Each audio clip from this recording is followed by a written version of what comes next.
Well, hi, I'm Kim Dent, and I'm from South Carolina. I live in Fort Mill, South Carolina, a tiny little town just outside of Charlotte. Um, let's see, my pronouns are she, hers, and I have a gay daughter who came out about 9 years ago after she had gotten out of college.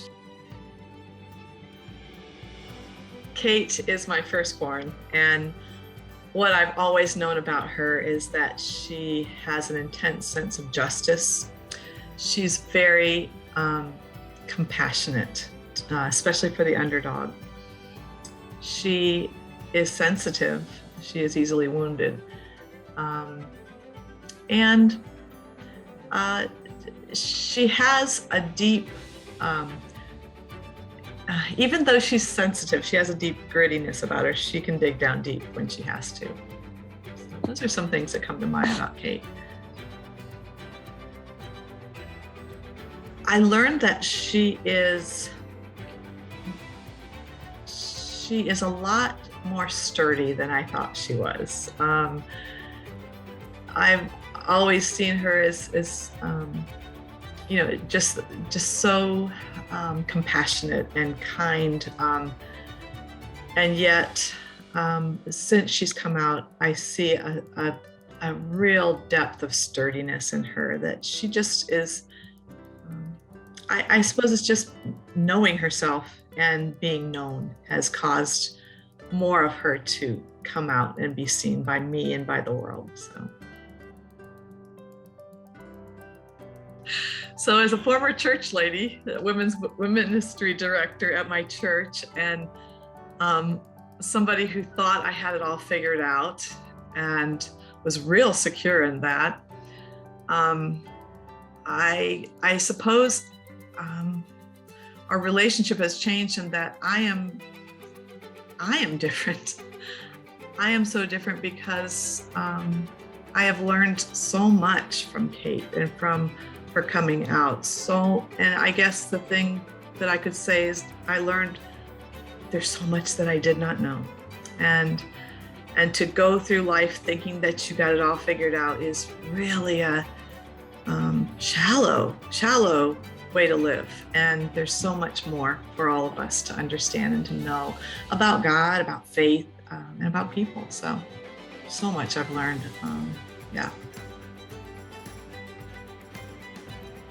I had been operating under a really sneaky and I guess almost hidden to me sense of judgment and a spiritual pride type of a thing that honestly I never knew was there until we had to address some things, and Kate has helped me to see that in myself, and it was ugly and it was painful for me to see how I was, and I wasn't all I suppose in terms of coming out experiences that I have heard, ours, thank God I didn't say hideously horrible things to her. I didn't shut her out of the house or anything like that, but the subtleties and the little innuendos and the little comments were enough to show me that that I had a judgmental spirit, and God had to deal with that. So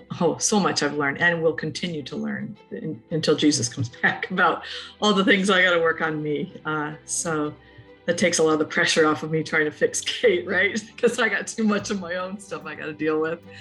And what was the second question? About my relationship with the Lord is, wow. My faith has never been deeper than it has been on this journey. I could not have learned the things that I've learned about Jesus, about my faith, about love, had Kate not had the bravery to come out to us. Wow, I thank her for that. Kate had just graduated from college and had her first job as a RN in a neighboring town in Columbus, Ohio. And also had just moved into a new apartment with her best friend, who we thought was her best friend all along. And she had invited us to come and see their new place. And so that was cool. And we had a nice little visit. But then the following weekend, she called and said, hey, I have something really important I got to tell you. I wanted to come up and see you. So she made the 2-hour drive the following weekend. I didn't think anything of it. I'm like, okay, great. Come on up. And I knew the moment that she came in, like, oh, this is something big. And just by her face, she was so intense, maybe. And she said, Mom, Dad, come and sit down. And she basically read us a beautiful and thoughtful letter. She read it to us because she said, I don't think I can get through this without reading it. So I'm just going to read it. And you're just going to have to listen. And so she read this amazing coming out letter. And in hindsight, I can say, oh, it was so beautiful and amazing and brave. But I'll say at that moment, I felt like I was in a tunnel. I felt like everything sounded tinny and like bad speakers playing. And like I was so confused and so disoriented as she was reading it.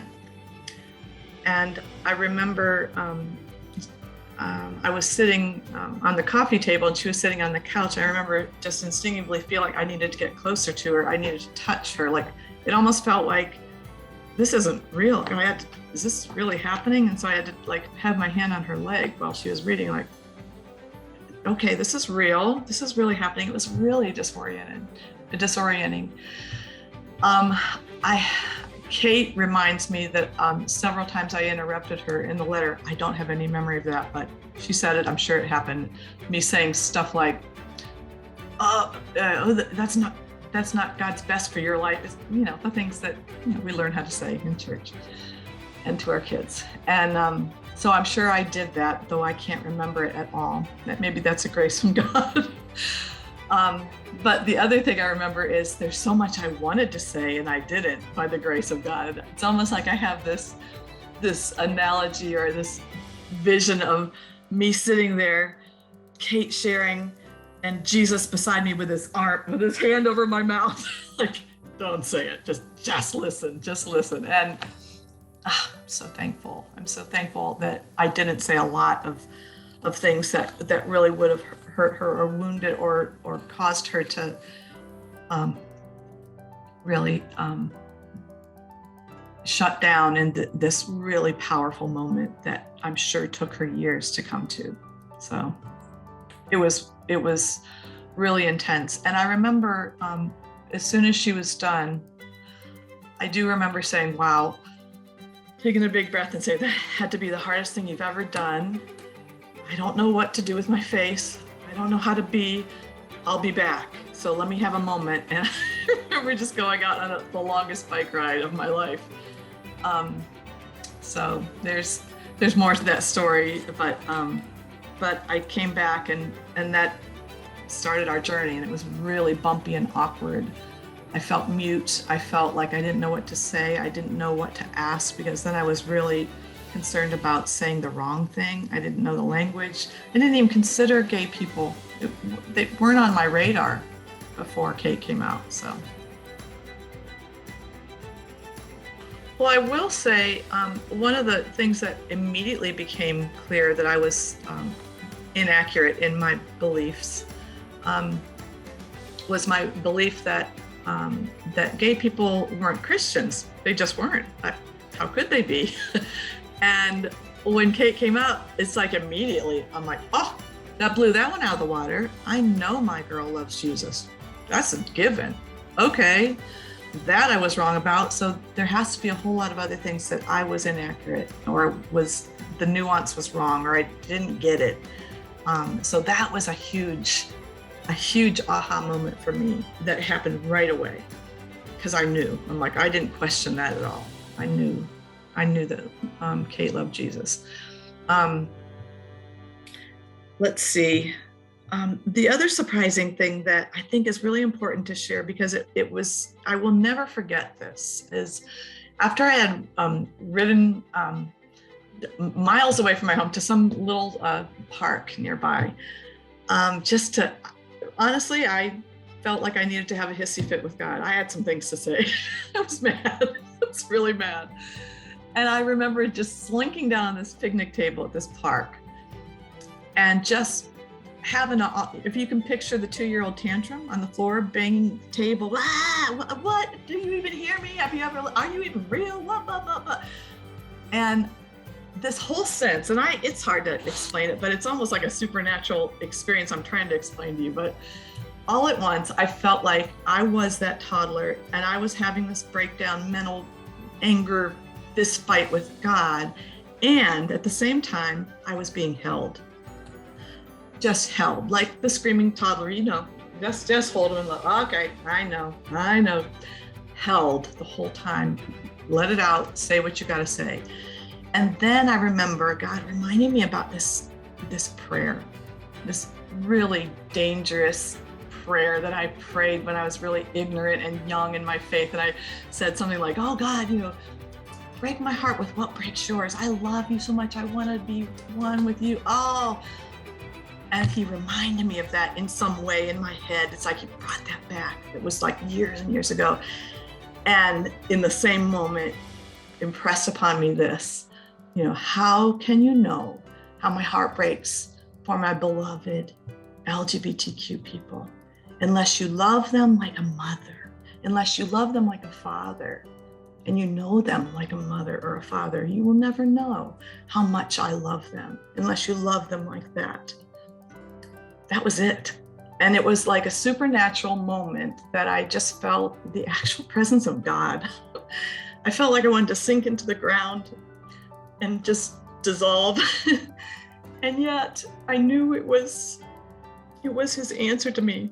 It wasn't like, you've been wrong all along. I haven't really changed my theology in terms of what I imagine God's original design for our sexuality. It hasn't really changed that much.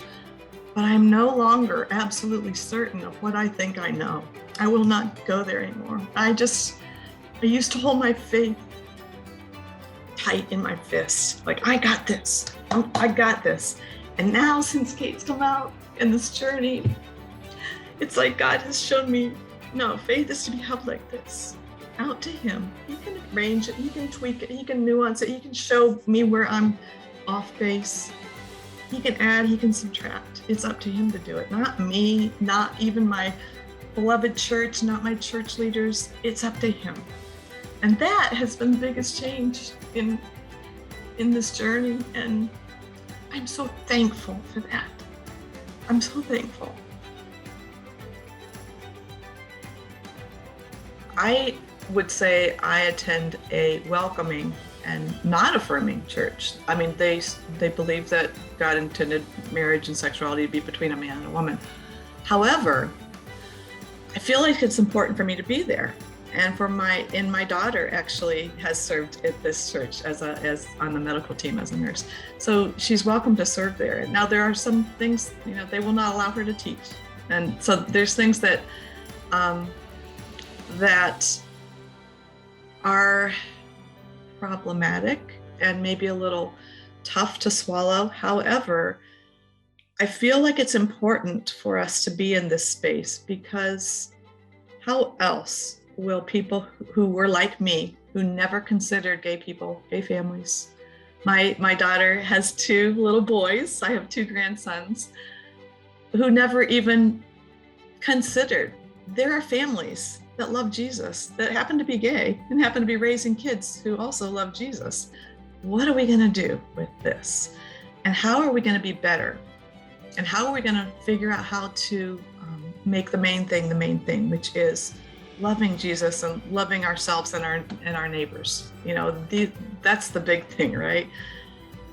So we have remained there, and we have been real out front about, Kate and I have gone, every time we go to a new church, and Kate and her wife now go to an affirming church, because they need to be there. But she also will attend, on Christmas and stuff with the whole family with us, because she knows that it's important to just have a presence and to let people see this is life. These are people who God loves.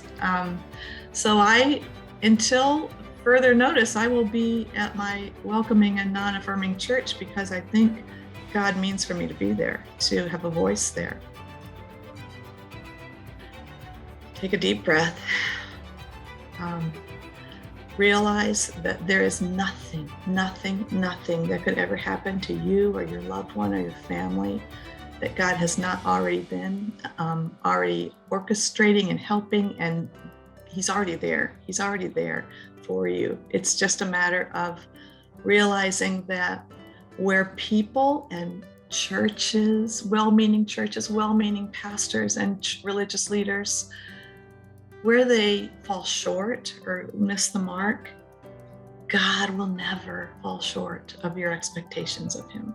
He will never leave you or your loved one. He always loves you all wholeheartedly, every bit about you, every bit about your child.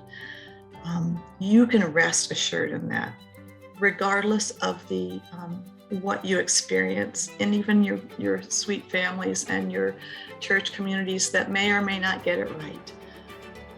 When people are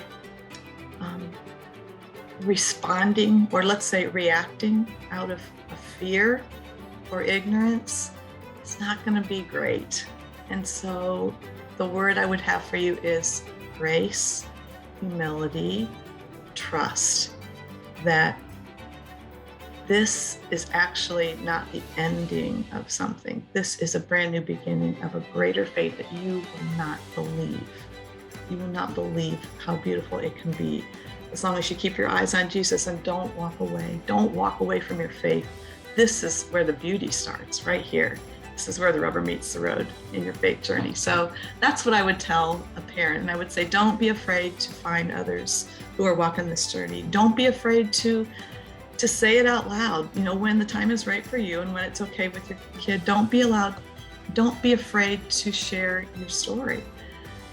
Oh, you wouldn't believe how many other people are like, oh yeah, me too. Oh, you have a gay kid? Oh, I did too. I didn't know we were allowed to say that out loud. Yep, we are, and we need to say more of it. So those type of things I would say. And just never be afraid to reach out and allow yourself to grieve. There is a grieving process, because we're really grieving our expectations of what we thought our family would look like. That's valid. So don't let anyone shame you for grieving. And you know what? My daughter said an amazing thing to me when I was really struggling those first several months, into years, I guess. I was back and forth with just wrestling with this whole thing. And she said, Mom, look, it's taken me years to figure this out for myself and who I am as a person, as a woman, as a child of God. I don't expect you to have this figured out overnight. So I would say, take that great, wise advice from my daughter. And I hope that your child is as graceful as that and will let you have the time to work this out and figure it out. But ask questions. It shows great honor when you ask questions of your children. And don't be afraid to ask the wrong question. I think just asking shows love and it shows vulnerability. And at least from my daughter's point of view, she said, I would much rather you ask than to be mute and not say anything. So be free and know that this is a journey that has so much more good in it than problems. So if you keep your eyes on Jesus, that's what I would say.